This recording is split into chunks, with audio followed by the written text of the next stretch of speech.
어제 제 페이스북 친구인 한 목사님이 앞으로 교회가 어찌 될 것 같느냐는 데 대한 사람들의 의견을 게시물을 올리고 의견을 물었어요.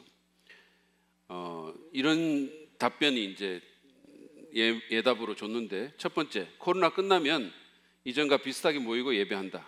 둘째, 이전과 같이 돌아가는 것은 불가능하다. 비대면 예배로 굳어진다. 모임은 최소화될 수밖에 없다. 셋째, 반반이다. 코로나가 끝나면 어느 정도 회복되겠지만 코로나 이전 교회 모습으로 돌아가지는 못한다. 온라인 오프라인 모임의 비중이 반반. 네 번째, 모르겠다. 그러나 코로나 이전으로 돌아갔으면 좋겠지만 솔직히 어려울 것 같다. 다섯 번째, 교회에 관심 별로 없으니 알아서 해라. 교회 끊었다. 6. 정신과 치료와 상담을 받는 목회자들의 수가 늘어난다. 사람들이 교회를 끊는 정도가 아니라 교회가 회복이 어려울 정도로 심각한 타격을 입는다. 이렇게 6가지 예문을 주고 사람들의 반응을 이제 적으라고 이렇게 했습니다. 근데 제가 이렇게 보니까 한 거의 300개 정도, 한 270, 80개 이 정도 그 댓글이 굉장히 많이 달렸는데 그 중에서 1번은 거의 없었어요. 이전으로 돌아간다라는 그 대답은 거의 없었고, 반반이라는 그 세 번째 대답이 많았는데, 그러나 4번, 5번 나 관심 끊었다 이런 거 있잖아요. 심지어는 정신과 치료와 상담을 받는 목회자가 늘어날 것이라는 6번도 제법 있었습니다. 한마디로 그 답을 이렇게 쭉 보니까 교회에 대해서 비관적인 답이 너무 많은 거죠. 굉장히 어두웠습니다. 근데 사실은 교회 상황이 지금 어렵다는 것은 제가 더 설명할 필요가 없을 것 같아요. 여러분들 다 잘 알고 계시고, 교회가 그동안에 내외부적으로 어떤 데미지를 입었는지 여러분 너무 잘 아시죠.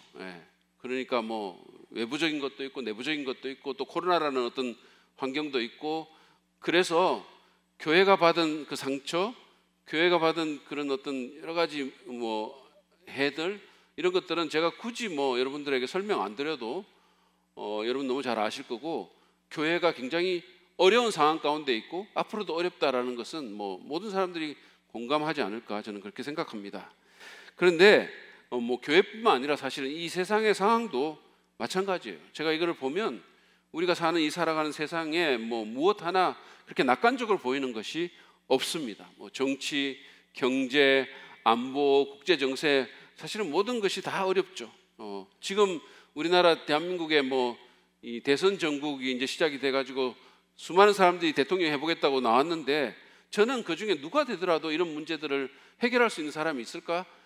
지극히 비관적이에요. 거기다가 사실은 우리나라뿐만 아니라 전 세계적으로 이렇게 돌아보면 정말 메스예요. 정말 엉망입니다. 계층 간, 성별 간, 인종 간 또는 정치 이념상의 어떤 갈등은 날로 더 심해지고, 그리고 탈레반이나 아이시스 같은 테러리스트 그룹들이 막 사방에서 활개를 치고, 수많은 사람들이 빈곤과 자연재해, 그리고 여러 가지 전쟁, 이런 것들로 어려움을 겪고 있죠.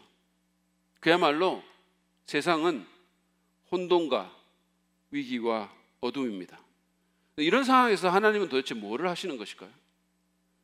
예수님께서 이 땅에 도래했다고 선포하신 그 하나님 나라는 도대체 어떻게 됐습니까? 그 나라는 어디 있습니까? 교회는 차치하고 하나님 나라의 미래가 있는 것일까요? 저는 오늘 그 마태의 천국 이야기, 마천리 10번째 시간, 또 마지막 시간에 조금 전에 읽었던 그 마태복음 13장 31절 32절 말씀을 근거로 겨자씨 천국, 그리고 우리라는 제목으로 여러분과 말씀을 나누려고 합니다. 그런데 이 말씀을 통해서 지금과 같이 혼란스럽고 어려운 시대에 우리는 하나님 나라에 대해서 어떤 생각을 가져야 되며, 그 나라를 이런 가운데서 진전시키기 위해서는 어떻게 살고 사역해야 할지에 대해서 여러분과 좀 생각을 해보기를 원합니다. 그 전에 먼저 본문의 내용을 잠깐 살펴보시죠. 성경 가져오신 분들은 성경 펴시고, 짧은 본문이지만 제가 잠깐 설명을 해드리겠습니다. 예수님께서는 지금 마태복음 13장에서 하늘나라에 대한 다양한 비유를 하시다가 31절에서 또 다른 비유를 시작하시는데, 그게 그 그 유명한 겨자씨의 비유라는 거죠. 이게 사실은 마태복음에 있는 게 아니라 마가복음, 누가복음 다 공관복음이 다 있는 비유인데 31절을 보면 예수님 말씀이 이렇게 되어 있습니다. 예수께서 또 다른 비유를 들어서 그들에게 말씀하셨다. 하늘나라는 겨자씨와 같다. 어떤 사람이 그것을 가져다가 자기 밭에 심었다. 하늘나라, 즉 하나님 나라는 겨자씨와 같다는 거예요. 근데 어떤 사람이 그것을 자기 밭에 가져가서 심었습니다. 참고로 이 마태복음 13장에 나오는 하늘나라, 이 천국은 구체적으로 우리 가운데 있는 이 세상 가운데 존재하는 하나님 나라를 의미합니다. 그러니까 나중에 우리가 저 미래에 만나게 될 온전한 의미의 하나님 나라가 아니라, 미래적인 의미의 하나님 나라가 아니라 현재적인 의미의 하나님 나라입니다. 그래서 본문에서도 밭에다가 겨자씨를 심었다, 이 땅 가운데 심었다라고 하지 않습니까? 자, 이야기는 이렇게 또 계속이 됩니다. 32절 앞부분을 보시죠. 겨자씨는 어떤 씨보다 더 작은 것이지만, 예수께서 하나님 나라에 비유한 이 겨자씨는 가장 작은 씨 중에 하나였습니다. 여러분 겨자씨 본 적 있으세요? 냉면이나 초밥 먹으면서 겨자 소스를 많이 보셨겠지만 아마 씨는 잘 못 보았을 거예요. 모래 한 알 정도의 크기입니다. 이 보이시죠? 얼마나 작은지, 그죠? 정말로 작아요. 경상도 방언으로는 쇠가리 꽁치만하다 이렇게 얘기합니다. 경상도 방언으로는 쇠가리 꽁치만 하다는데 그게 무슨 말인지 저는 정확하게 잘 모르겠어요. 하여튼 너무 작은 거를 그렇게 얘기합니다. 쇠가리 꽁치만 합니다. 근데 여러분들이 이제 그 비교를 위해서 보면 우리가 식용으로 먹는 그 해바라기 씨 같은 거 보시면 이게 얼마나 작은지가 좀 이해가 되실 거예요. 근데 이제 이 말씀을 예수님이 하셨는데 이거를 또 어떤 사람들은 보고 읽고 예수님이 틀린 말씀을 하셨다라고 주장을 합니다.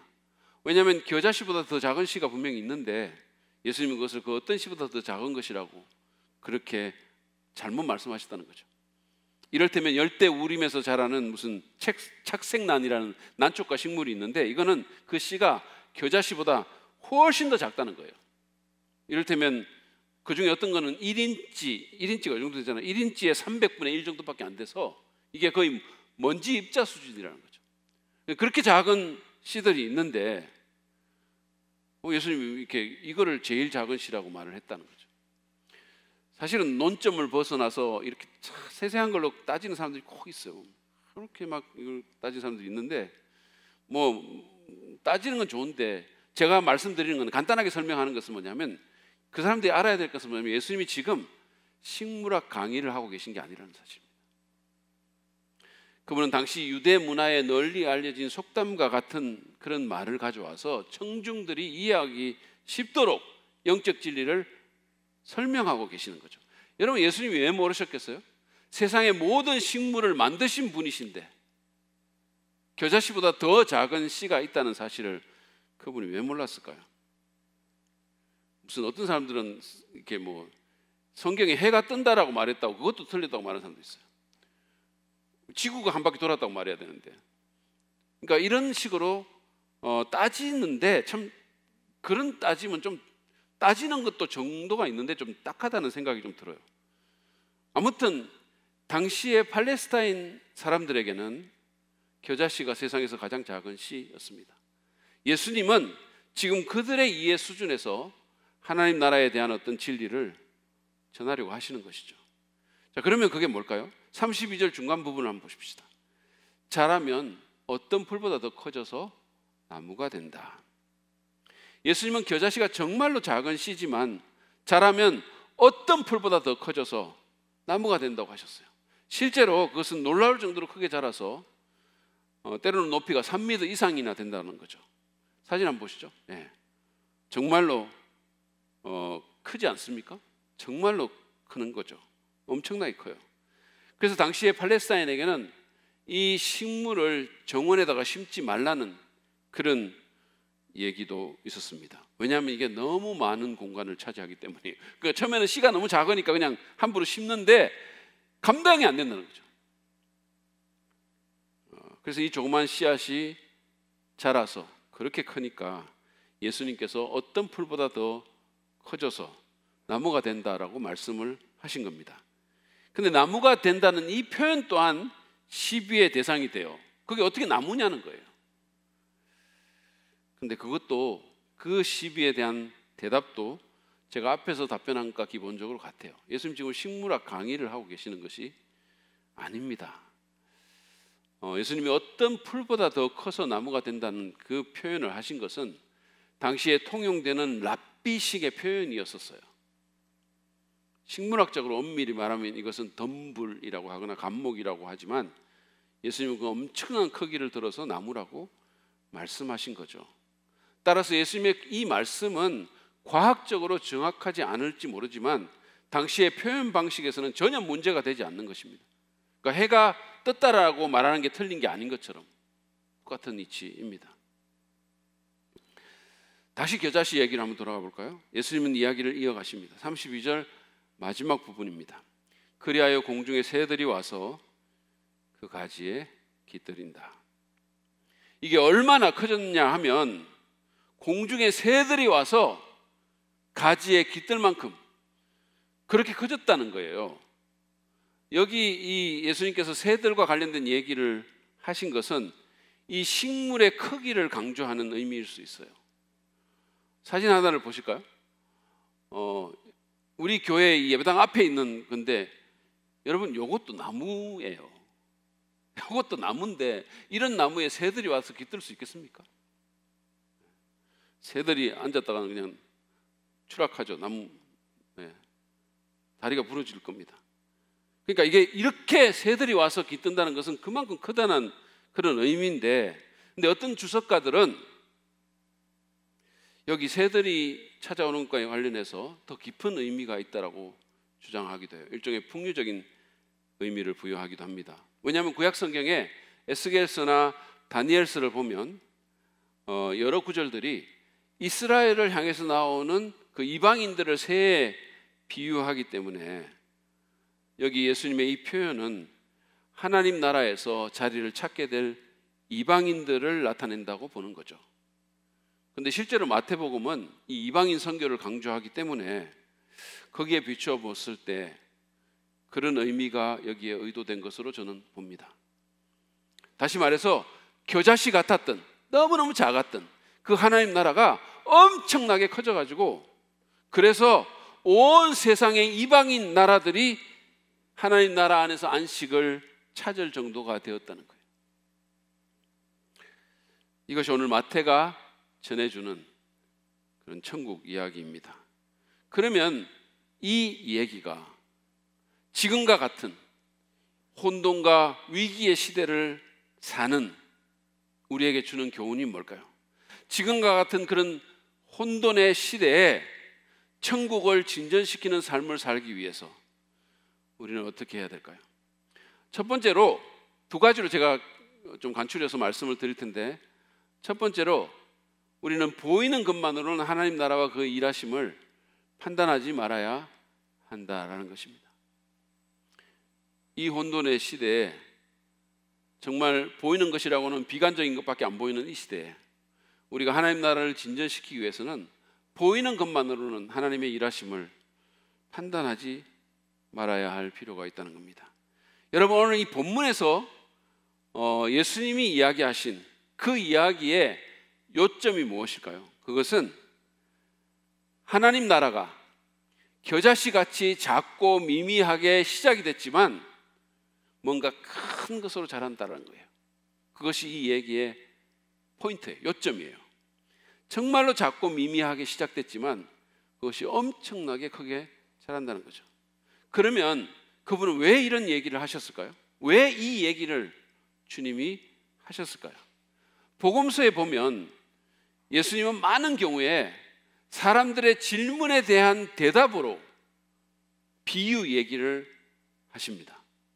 이를테면 내 이웃이 누구입니까? 라는 그 질문에 대해서 예수님은 대답을 하시는데, 야, 네 이웃이 누구야? 라고 직접 말씀하시는 게 아니라 그 대답을 사마리아인의 비유라는 비유로 그 대답을 하신 거예요. 그런 경우가 성경에 여러 군데 있습니다.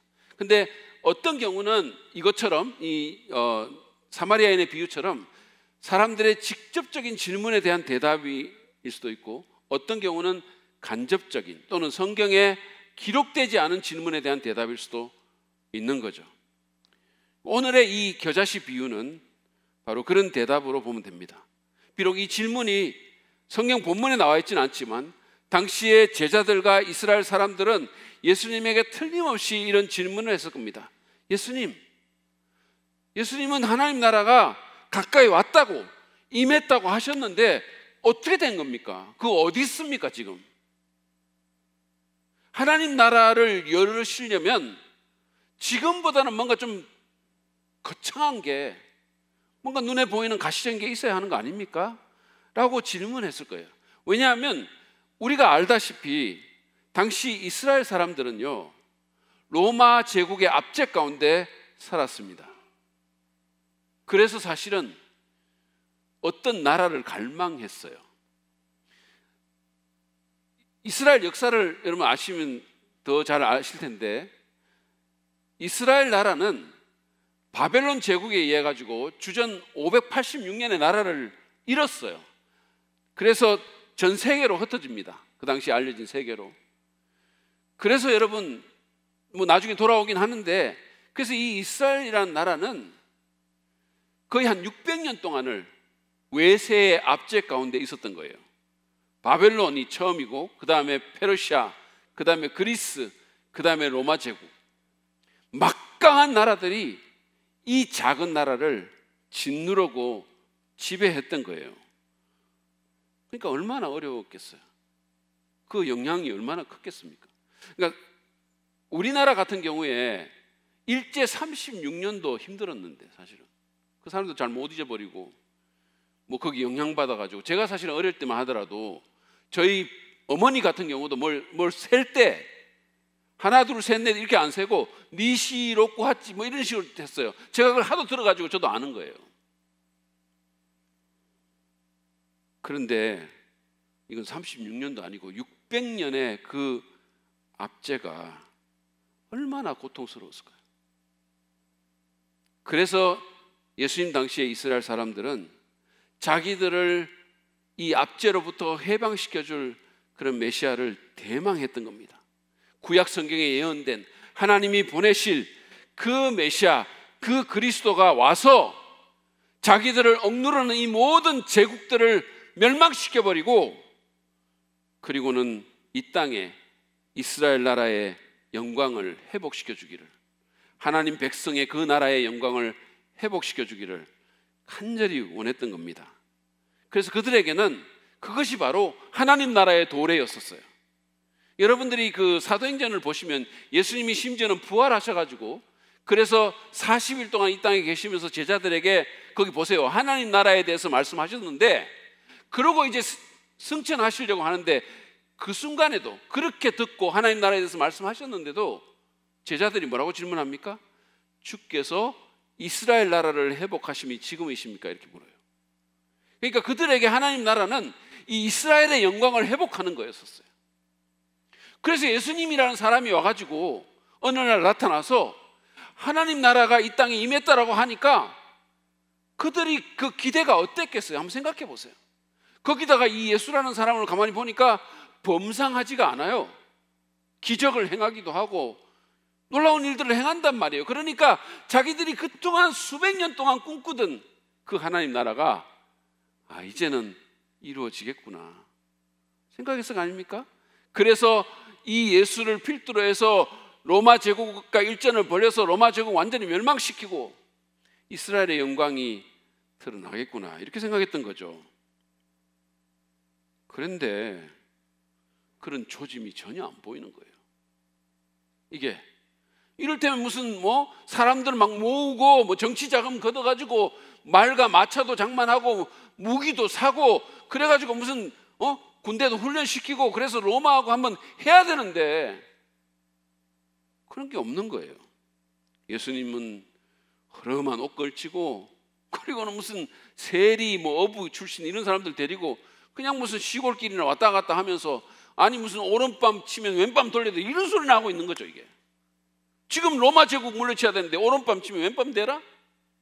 이 무슨 얘기입니까? 그러니까 이게 그걸 기대했던, 하나님 나라를 기대했던 사람들의 눈으로 볼 때는 이게 얼마나 한심하게 보였으며 얼마나 초라하게 보였을까요? 얼마나 작게 보였을까요? 그 메시아가 지금 할 말이, 할 행동이 이겁니까?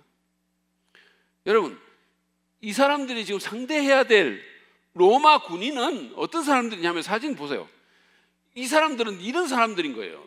그 당시에 로마의 장군들, 군인들은 이런 사람들입니다. 이런 사람들하고 맞서야 되는데, 이런 사람이 한두 사람도 아닌데 허름한 옷 입고 그냥 시골 바퀴 왔다 갔다 하고 해안가 거닐고 이러고 있는 거예요. 여러분, 예수님 그룹과 그 로마 군대를 한번 대조해서 한번 보세요. 이게 한번 보시라고요. 이게 게임이 됩니까? 그러니까 사람들의 눈에 예수님이 얘기하시는 그 하나님 나라가 얼마나 작고 초라하게 보였을까요? 얼마나 보잘것없이 보였을까요? 이런 상황에서 예수님이 오늘 이 얘기를 하신 겁니다. 그분은 당신께서 하시는 그 일을 보면서 고개를 갸우뚱하는 사람들에게 비록 하나님 나라가 너희들 눈에는 작고 보잘것없이 보일지 모르겠지만 결코 그렇지 않다라고 말씀하는 거예요. 마치 땅에 던져진 겨자씨처럼 아무것도 아닌 것처럼 보여도 표면 아래에서 거대한 어떤 것이 진행되고 있다는 거예요. 표면 아래에서. 그리고 때가 되면 그것은 그 어떤 나무보다 크게 자란 겨자 덤불처럼 그 위용을 드러낼 것이라는 말씀입니다. 물론 예수님의 이 말씀은 지금도 진행 중이에요. 하나님은 지금도 표면 아래에서 놀라운 일을 하고 계시죠. 보이지는 않지만. 그래서 장차 완성된 하나님의 나라가 이 땅에 도래했을 때 그거는 우리의 상상을 초월할 것입니다. 그런데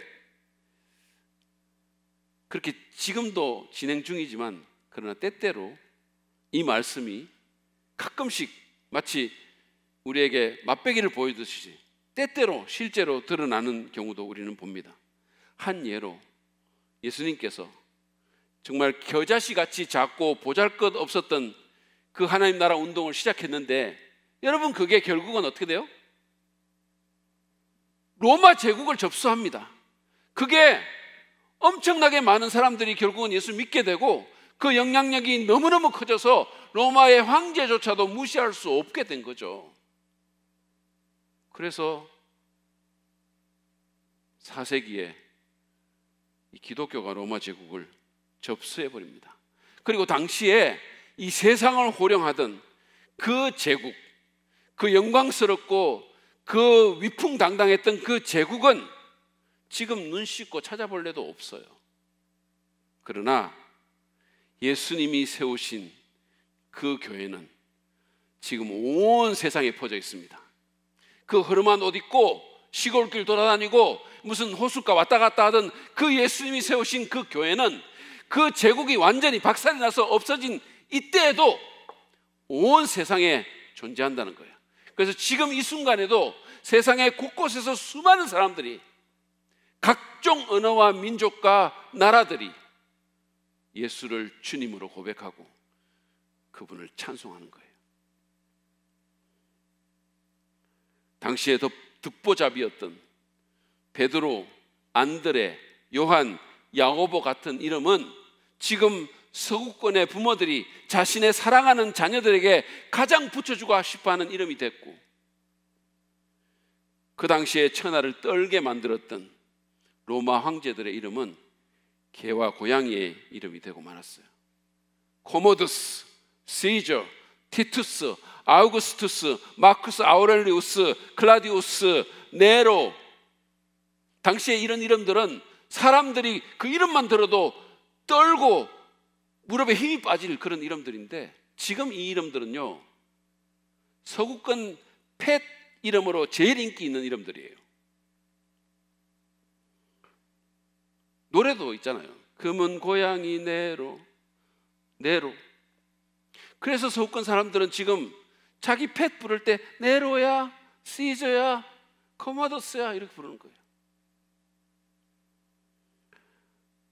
지금 우리 경우도 마찬가지입니다. 교회와 하나님 나라 운동의 미래가 안 보이고 세상의 위용에 비해서 그게 너무 작고 초라하게 보일지 몰라도 그것은 결코 그 상태로 머물러 있지 않습니다. 지금도 하나님은 표면 아래에서 일하고 계십니다. 그분은 또 하나의 거대한 덤불을 준비하고 계시는 거예요. 그것을 발화시키고 있습니다. 그 일하심이 보이지 않는다고 그분이 일하시지 않는 것이 아닙니다. 여러분 생각해 보세요. 중국의 공산혁명이 일어나고 교회와 목회자들과 믿는 자들이 잔인하게 제거됐을 때, 교회가 그냥 불타고 그냥 사람들이 목사들이 찔려 죽고 이랬을 때 그곳에 희망이 있다고 생각한 사람이 누가 있었을까요? 거기에 하나님이 일하신다고 믿은 사람이 있었을까요? 표면 아래에서 무언가 큰 것이 배태되고 있다고 누가 생각했겠습니까? 그냥 하나님 나라 끝났다고 생각했겠죠. 희망 없다고? 여기서는 적어도 이제 끝났다. 아마 그렇게 생각했을 거예요. 그럴까요? 여러분 보세요. 지금 중국은 전 세계에서 기독교인이 가장 많은 나라가 됐어요. 무려 1억 명이 예수님을 믿고 따릅니다. 무려 1억 명이. 예전에 중국 베이징에 지하 신학교에서 제가 강의를 했을 때 그 강의를 들은 크리스천이 된 공산당원이 제게 말한 게 잊혀지지 않아요. 그 사람은 저한테 말하기를 당시에 당비를 내는 공산당원보다 그리스도인이 중국에 훨씬 더 많다 이렇게 얘기했어요. 저한테. 그래서 하는 말이 비밀이라고 얘기를 하면서 권력의 핵심부에도 믿는 사람들이 적지 않다고 얘기를 했어요. 그러므로 여러분, 눈에 보이는 것만으로 하나님의 나라와 그분의 일하심을 판단하지 마시기를 바랍니다. 보이지 않더라도 하나님의 나라는 우리 가운데 있으며 전진하고 있습니다. 하나님은 표면 가운데서 지금도 일하고 계십니다. 그러므로 여러분, 믿음으로 그것을 바라보고 힘을 내시기를 바랍니다. 용기를 가지시기 바랍니다. 두 번째로 우리가 지금 이러한 상황 가운데서 하나님 나라를 진전시키기 위해서 보이지 않더라도 하나님의 일하심을 믿고 작은 일에 신실해야 할 필요가 있습니다. 이 두 번째 포인트는 사실은 첫 번째 포인트를 우리 개인의 삶과 사역에 적용한 겁니다. 여러분, 대부분 우리가 하는 일들은 그렇게 대단한 일이 아닙니다. 무슨 사람들이 와서 신문 기자가 사진 찍고 무슨 이런 일 아니잖아요. 우리 많은 경우에 그냥 작고 보잘것없는 일이에요. 평범한 일이에요. 그냥 루틴이에요. 날마다 그냥 반복하는 것들. 사람들이 주목하지도 않고 당장 무슨 큰 결과가 생기는 것도 아니에요. 갑자기 무슨 엄청난 일이 있지도 않습니다. 그래서 그런 것만 보면 우리는 낙심하기도 하고 때로는 좌절하기도 해요. 이게 무슨 의미가 있을까? 이렇게 사는 게 무슨 의미가 있을까? 회의하기도 하죠. 여러분이 아시다시피 저는 매주 말씀을 준비해서 설교하는 설교자입니다. 늘 하는 루틴이에요. 저는 제가 목사고 설교자고 또 한 교회의 리더이기 때문에 그 일을 늘 하는 거예요. 그냥 늘 똑같은 길 와서 사무실 가서 누구도 관심 갖지 않죠. 누구도 그게 대단하다고 생각하지 않죠. 그러니까 제가 설교자로서 목사로서 리더로서 갖춰야 될 것을 갖춰야 되니까 책 읽고 공부하고 그리고 또 날마다 주마다 설교해야 되니까 늘 설교 준비해요. 누구도 관심 갖지 않습니다. 늘 하는 일이에요. 그렇지만 저는 나름 정말로 열심히 준비합니다. 늘. 어제도 제가 밤 11시가 넘도록 집에 가서도 또 꺼내가지고 읽어보고 고치고 그러고 하는 거예요. 그런데 어떤 목회자들은 그렇게 준비를 해서 정말 수만 명의 사람들에게 설교하는 분도 있지만, 뭐 그런 많지는 않지만 그렇게 하는 분도 있지만, 저는 그저 그런 분과 비교하면 그냥 소수의 사람들에게 그냥 말씀 전하는 셈이에요. 그냥 한 마을 교회 그냥 설교하는 거죠. 그렇다고 듣는 사람들이 또 뭐 다 잘 듣지도 않아요. 아멘을 잘하지도 않습니다. 2주 전쯤 제가 수요일인가 저희 딸내미하고 이제 전화를 하는데, 걔는 미국에 있으니까 이제 영상으로 이거 예배 드리고 이제 말씀도 듣고 하거든요. 그러니까 이제 2주 전에 제가 수요일날 전화하면서 아빠 설교 들었어? 이렇게 얘기를 했더니 너무나도 자연스럽게 응, 근데 생각 안 나, 이렇게 얘기를 하더라고요. 그 말 제가 묻지도 않았어요. 그냥 아빠 설교 들었어? 그럼 들었다고 말하면 되는데 생각 안 나 이러더라고요. 제가 사흘도 안 지났는데 제가 그렇게 시간 많이 투자해가지고 정말로 열심히 준비해가지고 그냥 일요일날 토요일날 밤에 11시간 넘도록 준비하고 지우고 고치고 이러면서 했는데 사흘도 안 지났는데 다른 사람도 아니고 내가 낳은 딸이 생각 안 나. 그래서 제가 어떤 생각이 있냐면, 아니 내 딸내미조차 전혀 생각이 안 나는 그런 설교를 내가 계속 해야 되나, 이런 생각이 드는 거죠. 여러분, 제 포인트는 뭐냐면 이겁니다. 우리 중에 대부분의 사람들은 그냥 작고 평범하고 보잘것없는 일을 합니다. 그렇죠? 아이 키우는 게 또한 예가 되겠죠? 여러분, 그거 별로 영광스러운 일 아니잖아요. 아이 키우는 거 그게 무슨 누가 뭐 신문사에서 와서 취재하는 것도 아니고, 냄새나는 기저귀 가는 거 그게 뭐가 그렇게 영광스럽습니까? 뭐 어떤 사람은 자기 아기 뭐 기저귀 가면 똥기저귀는 향기롭다 이런 얘기를 제가 들은 적이 있는데 누가 그런 말을 만들었어요? 제가 해보니까 냄새만 지독합니다. 그게 뭐 별것 아니잖아요. 정말 보잘것없는 일이잖아요. 그것만입니까? 부모 생각 전혀 안 하고 그냥 밤에 2시간마다 깨서 배고프다 울어대는 아이에게 밥 주는 거, 또는 무슨 사춘기 돼가지고는 귀에 이어폰 꽂고 그냥 인상 쓰고 다니는 사춘기 아이하고 그냥 씨름하는 거 전혀 영광스럽지 않아요. 누구도 주목하지 않습니다. 힘들게 육아하지만 뭐 아이들에게 별로 영향 주는 것 같지도 않아요. 나름대로 그래도 기도하고 말씀으로 키우려고 애를 쓰는데 별로 그렇게 영향이 가는 것 같지도 않는 거죠. 뭐 말 듣는 것 같지도 않고 속이에 경읽기 같고, 아니 강아지는 그래도 강영욱 씨가 가르친 대로 하면 말 듣는데 이 인간들은 말 듣는 것 같지도 않아. 그래서 우리가 좀 좌절이 되죠. 이거 뭐, 또는 회사나 일터에서 내가 하는 일도 그래요.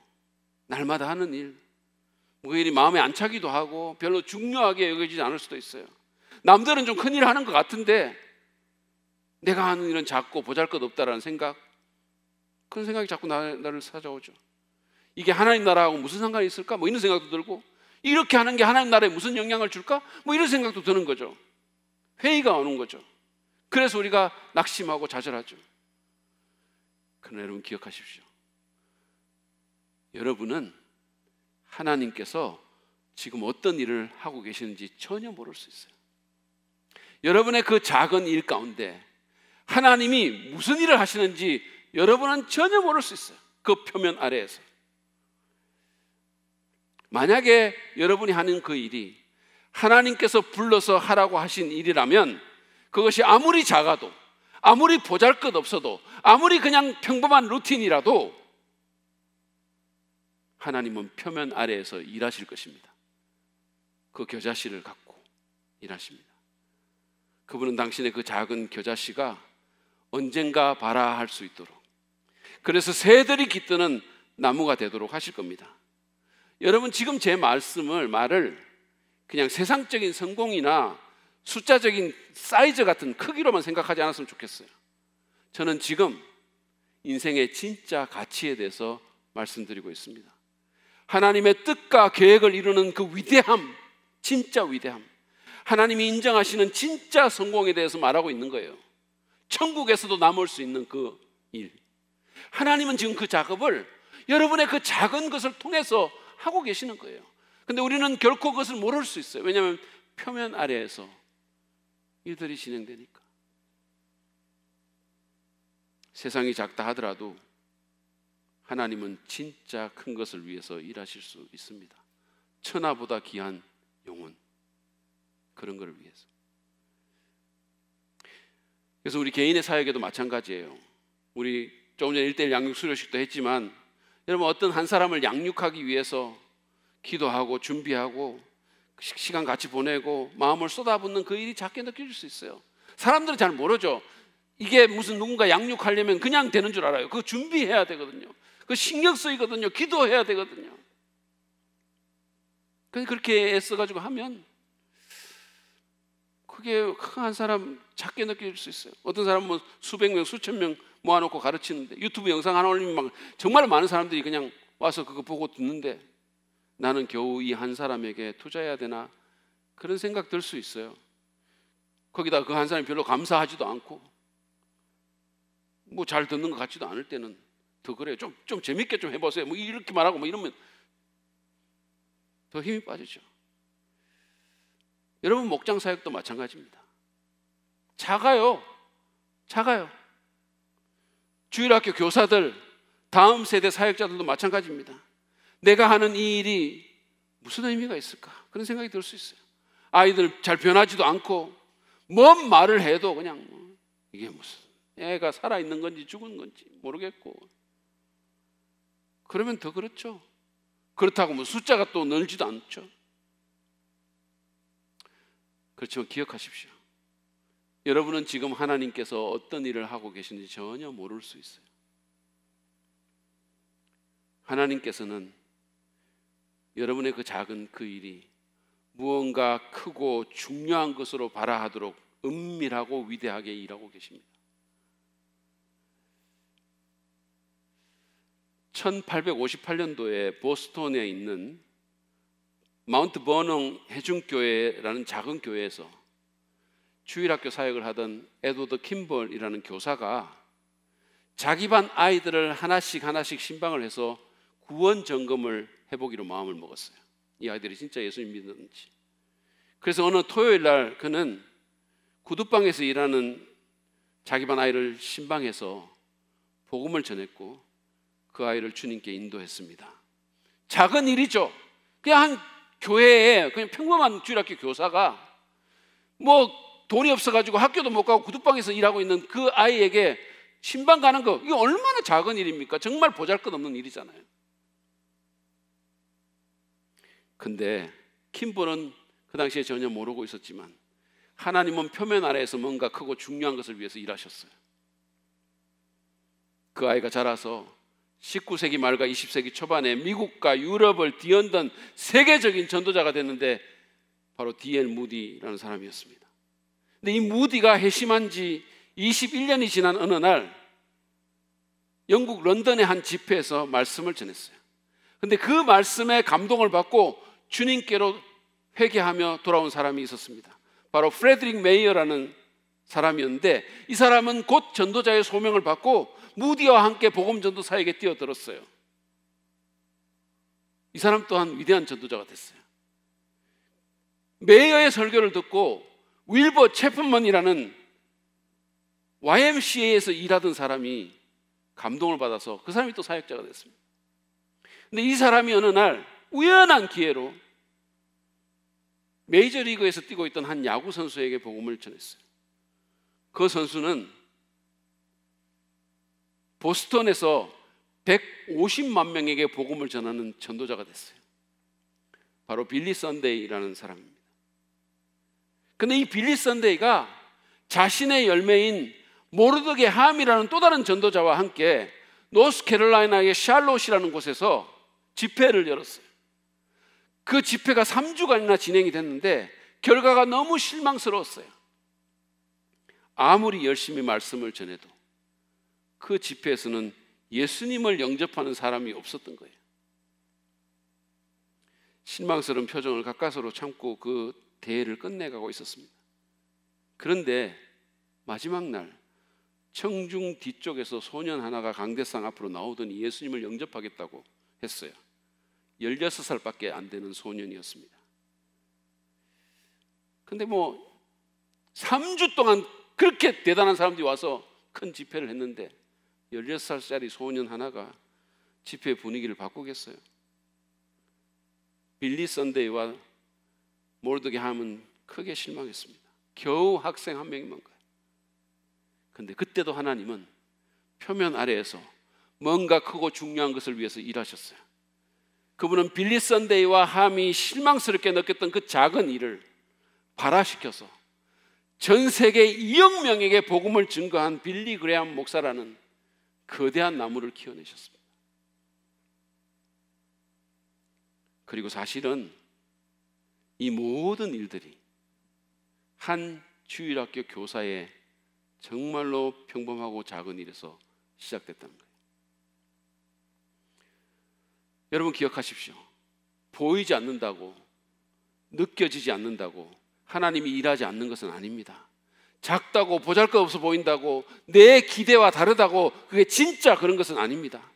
하나님은 작은 것을 발화시켜서 크게 만드실 수 있어요. 그분은 보잘것없는 어떤 것을 가지고 일하셔서 하나님 나라를 위해서 정말로 중요한 무언가를 만들어내실 수 있습니다. 물론 우리가 이 땅에서 그 모든 결과를 다 못 볼 수 있어요. 우리가 다 경험하지 못할 수 있어요. 천국에 갔어야, 정말로 하늘나라에 갔어야 이렇게 일하셨구나, 우리가 그때 돼서야 아는 것도 있을 수 있어요. 정말로 열심히 아이를 키웠는데 그 육아의 의미를 나중에서야 알 수도 있어요. 그러나 우리가 알든 모르든 그 결과를 이 땅에서 다 경험하든 않든 하나님은 우리의 겨자씨를 발화시켜서 큰 나무가 되게 하실 수 있습니다. 그러므로 그 하나님의 일하심을 믿고 어떤 결과가 당장 보이지 않는다 할지라도 우리는 우리에게 주어진 작은 일에 신실해야 합니다. 그 평범한 일, 날마다 반복되는 그 루틴, 별로 그렇게 대단하게 안 보이는 그 일, 보잘것없는 것 같은 그 일에 우리는 신실해야 됩니다. 상황 때문에 좌절하거나 낙심하지 말고 겨자씨의 정신으로 살고 사역해야 합니다. 작다고 불평하지 말고 무슨 소용이 있냐고 그렇게 말하지 말고 계속해서 하나님이 부르신 자리에서 하라고 하신 일을 해야 합니다. 아이를 양육하고 가사 일을 하고 회사에 출근하고 가게를 운영하고 누군가의 복음을 전하고 그렇게 대단하지 않더라도 맡은 바 교회의 직분을 신실하게 감당해야 합니다. 그렇게 겨자씨를 뿌리면 하나님은 은밀하고 위대하게 일하셔서 그것을 발화시키고 하나님 나라의 큰 나무로 키우실 것입니다. 오늘 우리는 지금과 같은 어려운 시대에 하나님 나라를 진전시키기 위해서 보이는 것만으로는 하나님 나라와 그 일하심을 판단하지 말아야 한다는 것과 비록 보이지 않는다 하더라도 하나님의 일하심을 믿고 작은 것에 충성해야 함을, 신실해야 함을 배웠습니다. 이 시간에 그 말씀을 생각하면서 이제 우리의 시선을 일하시는 하나님께, 정말 우리의 작은 것 가운데 표면 아래에서 무언가 중요한 것을 위해서 일하시는 그 하나님께 시선을 고정하면서 찬양으로 주님께 나아갔으면 좋겠습니다.